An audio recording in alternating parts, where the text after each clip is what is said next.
President Obama coming out and saying, look, to Scott Walker, who's running for president, most likely, he needs to bone up on foreign policy. If a president makes a deal, another president shouldn't come in and renege on it. At this point, the United States has given its word. It's going to do everything it can to push this deal forward. Why isn't that the right thing to do? Well, first of all, the deal is not finished. And the deal, as we see it, is worse than the worst-case scenario that we had anticipated. This is a bad deal that doesn't destroy one centrifuge, doesn't shut down one underground facility, and basically paves the way for Iran to acquire a nuclear weapon. But when they're free, they've got all their economy up and running, it just doesn't make sense.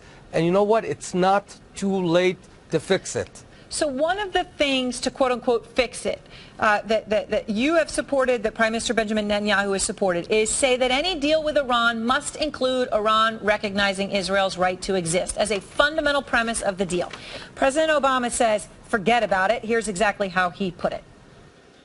The notion that we would condition Iran not getting nuclear weapons in a verifiable deal on Iran recognizing Israel is really akin to saying that we won't sign a deal unless the nature of the Iranian regime completely transforms. And that is, I think, a fundamental misjudgment.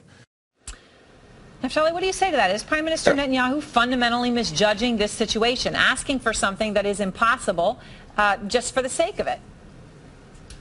No, this is very possible. First of all, I just want to point out, Ayatollah Khamenei, the supreme leader of Iran, recently published a document that says, what is the proper way of eliminating Israel? This is the leader of Iran coming out with a document talking about eliminating and destroying Israel, and all we're asking is to do away with this. You can't go sign a deal with someone who explicitly says he wants to destroy us. Now, it is possible to achieve a good deal. Here's what you need to do. Just keep the sanctions. You don't need to change anything. Just wait. For the past 2 years, the crippling sanctions in banking and finance have succeeded in bringing Iran to the table. If you don't let up now, sooner or later, within a year or 3 years, they're going to be up at a point where their economy just cannot sustain these sanctions, and they'll have to give up on their nuclear weapon program, and that's what we want.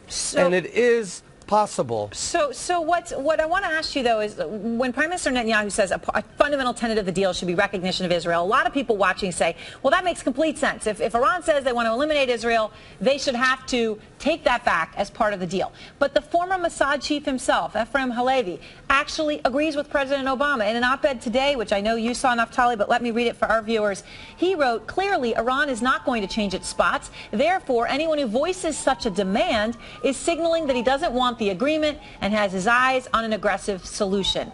That's a pretty direct slap in the face to Prime Minister Netanyahu and to the point of view that you just were explaining. I mean, that's the former chief of the Mossad saying asking for the recognition of Israel makes no sense. Yeah, I think a Mossad leader 15 years ago, right now we have a prime minister who is responsible for the security of the only Jewish state that we have. And we have to defend ourselves. It's Passover now. And just a few days ago, all Jews read a sentence, Bechol dor vador omdim aleinu lechalotenu. In every generation, there's someone who wants to annihilate the Jewish people. The Egyptians, ancient Egyptians and Greeks and Romans, Nazis, and now it's Iran who explicitly wants to eliminate us. We will persevere. We will win, but here's what we need to do to avoid a war. We need to insist on not giving them the oxygen to go ahead and pave their way to a bomb. I think President Obama himself said that when the time is out, the breakout time will be zero when this deal is over in about 10 years.